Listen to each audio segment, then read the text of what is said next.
Start করো, আমরা start করতেছি। This is the viscera of the cerebellum. This is the viscera of the cerebellum with meninges. Now anatomical points of the cerebellum. Two cerebral hemispheres are connected by vermis superiorly, and it is separated by the vallecula inferiorly. And it is also the inferior surface of the vermis. So sorry, inferior vermis, and this is the superior vermis. And now this is the one cerebral hemisphere, and this is the one cerebral hemisphere. Now anterior now second anatomical point, the anterior nose is attached to the fourth ventricle, and posterior nose, and this is the posterior nose, and posterior nose is attached to the falx cerebri and falx cerebri. Now these two are the anatomical points. Now the external features. Now here are mainly two primary features, and there are two main features. One is primary feature. This is the primary feature. This is the primary feature, and this is the uvulonodular feature.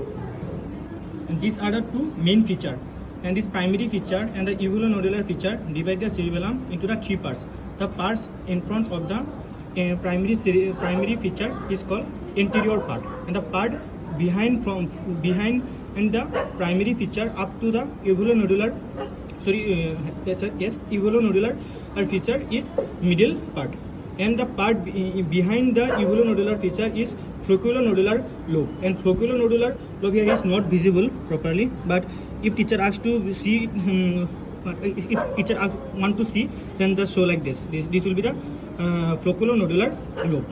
This is the anterior lobe, this whole part is the middle lobe, and there will be the flocculonodular lobe.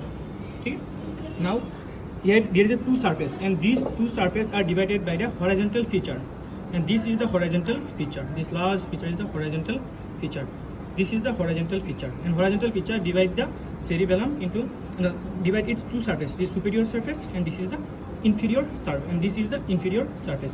Here is also attached to the midbrain part. Now this is the midbrain, this is the pons, and this is the medulla oblongata, and it will continue as a spinal cord. Now here you can see there is a artery, and this artery is the basilar artery, and lying in the basilar groove. This is the basilar groove, and this is the basilar artery. Now the next question will be how basilar artery is formed. Now basilar artery is formed at the lower border of the pons by the union of the two vertebral artery. Right? Now come to next part. Now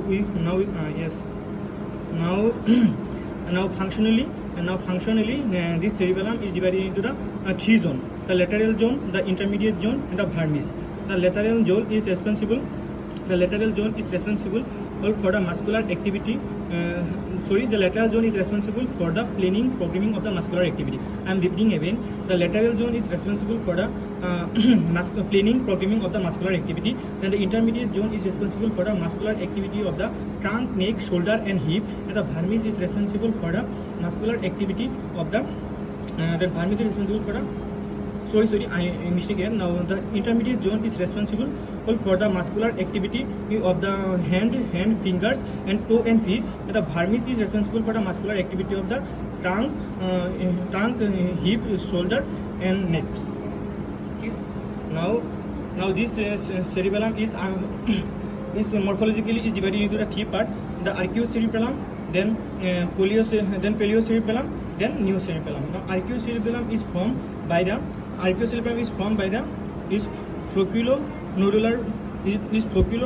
flocculonodular lobe and lingula. This part will be the lingula. So this is formed by the archicerebellum. Now function of the archicerebellum, it's maintain the muscle tone and balance and posture. Then we come to the paleocerebellum. Now paleocerebellum is formed by the anterior part except the lingula, and also by the uvula and the pyramid. And the function of the paleocerebellum is maintain the muscle tone and muscular balance tone and muscular activity of the paleocerebellum is limb. This is for limb, and archiocerebellum from trunk. And now neocerebellum. Now neocerebellum is formed by this whole middle lobe except the pyramid and the uvula, as it is included in the paleocerebellum. And this neocerebellum is responsible for the fine movement, fine muscular activity. Then now come to the artery supply of the cerebellum. Now the superior surface is supplied by the superior cerebellar artery, which is the branches of the basilar artery. Now this is the inferior surface. Now we divide the inferior surface into two parts. This is the anterior part and this is the posterior part. The anterior part of the inferior surface is supplied by antero-inferior cerebellar artery, and antero-inferior cerebellar artery is the branch of the basilar artery, and the posterior part of the inferior surface is supplied by posterior-inferior cerebellar artery, which is the direct branch of the vertebral artery. Now this is the artery supply of the cerebellum. Now the next question, another question will be how cerebellum is separated from the occipital lobe of the cerebellum by tentorium cerebelli, right? Now tentorium cerebelli. Now